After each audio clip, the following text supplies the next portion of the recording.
नमस्कार, मेरा नाम है कृष्णा और आप देख रहे हैं जनसत्ता फटाफट। चलिए नजर डालते हैं आज की बड़ी खबरों पर। बांग्लादेश में हिंदुओं और अल्पसंख्यकों के साथ हो रही हिंसा और धार्मिक स्थलों पर जारी हमलों को लेकर भारत में आक्रोश देखने को मिल रहा है। इस आक्रोश का अंजाम ये हुआ कि दिल्ली में ऑटो पार्ट्स की होलसेल मार्केट के दुकानदारों ने बांग्लादेश के बॉयकॉट का ऐलान किया है। इन दुकानदारों ने बांग्लादेशियों के साथ व्यापार का पूरी तरह से बहिष्कार कर दिया है। दरअसल दिल्ली के कश्मीरी गेट स्थित ऑटो पार्ट्स के थोक व्यापारियों ने बांग्लादेश में हिंदुओं पर हो रहे हमलों की वजह से पड़ोसी देश के साथ व्यापार न करने का ऐलान किया है।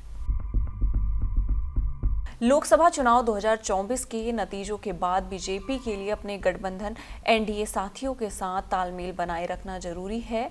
ऐसा माना जा रहा है कि अपने सहयोगी दलों के साथ बीजेपी ने एक मीटिंग रखी है। ये मीटिंग आज पार्टी अध्यक्ष जेपी नड्डा के घर पर होने वाली है। बैठक पूर्व पीएम अटल बिहारी वाजपेयी जन्म शताब्दी के एक अवसर पर रखी जा रही है, लेकिन चर्चा है कि अंबेडकर मुद्दे पर छिड़ी बहस के बीच बीजेपी किसी तरह का मौका नहीं चुकाना चाहती है और अपने सहयोगी दलों के साथ संबंध और मजबूत बनाना चाहती है। दूसरी तरफ कांग्रेस ने इस मुद्दे को पूरी तरह अपने हाथ में ले लिया है और बीजेपी पर सियासी हमले तेज किए जा रहे हैं। दिल्ली विधानसभा चुनाव के लिए कांग्रेस ने अपने उम्मीदवारों की दूसरी लिस्ट जारी कर दी है। आम आदमी पार्टी सभी सीटों पर उम्मीदवारों के नामों की घोषणा कर चुकी है। बीजेपी अभी मंथन कर रही है और जल्द ही अपनी पहली लिस्ट जारी कर सकती है। आम आदमी पार्टी के संयोजक अरविंद केजरीवाल लगातार अपने उम्मीदवारों के लिए प्रचार कर रहे हैं और नई घोषणाएं कर रहे हैं। दोनों ही दल रोहिंग्या नागरिकों से जुड़े मुद्दों पर एक दूसरे पर आरोप लगा रहे हैं। दिल्ली एनसीआर समेत पूरे उत्तर भारत में ठंड का कहर जारी है। पहाड़ों पर हुई बर्फबारी का असर मैदानी इलाकों पर भी देखने को मिल रहा है। पिछले 2 दिन से दिल्ली समेत एनसीआर के कई इलाकों में बारिश के बाद गलन बढ़ गई है। क्रिसमस के बाद भी दिल्ली सहित कई राज्यों में बारिश की संभावना है। बुधवार को भी दिल्ली और इसके आसपास के इलाकों में क्रिसमस पर कोहरा छाया रहा। मौसम विभाग ने दिल्ली में बुधवार के लिए येलो अलर्ट जारी कर दिया है।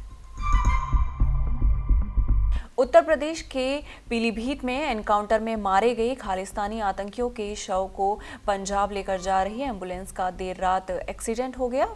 जब पुलिस और उत्तर प्रदेश पुलिस की संयुक्त टीम से हुए एनकाउंटर में खालिस्तानी जिंदाबाद फोर्स की 3 आतंकवादी मारे गए थे। एक्सीडेंट की सूचना से पुलिस में हड़कंप मच गया।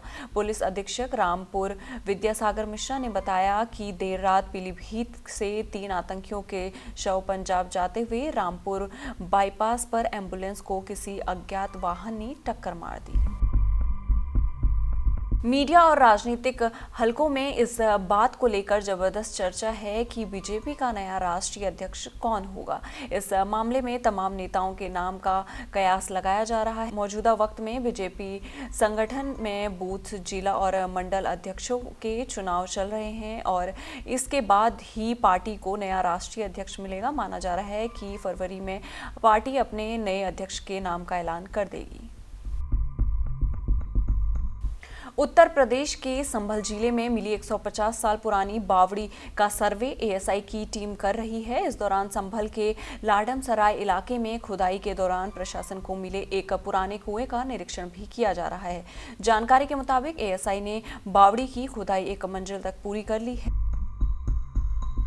देश की सर्वोच्च अदालत यानी सुप्रीम कोर्ट ने केंद्रीय जांच एजेंसी प्रवर्तन निर्देशालय के लिए जांच की प्रक्रिया में एक लक्ष्मण रेखा खींच दी है। कोर्ट ने एक फैसले में कहा कि जांच एजेंसी ईडी किसी के लैपटॉप या मोबाइल फोन से डेटा एक्सेस नहीं कर सकती है। कोर्ट का ये बयान lottery king Santiago Martin case में आया है।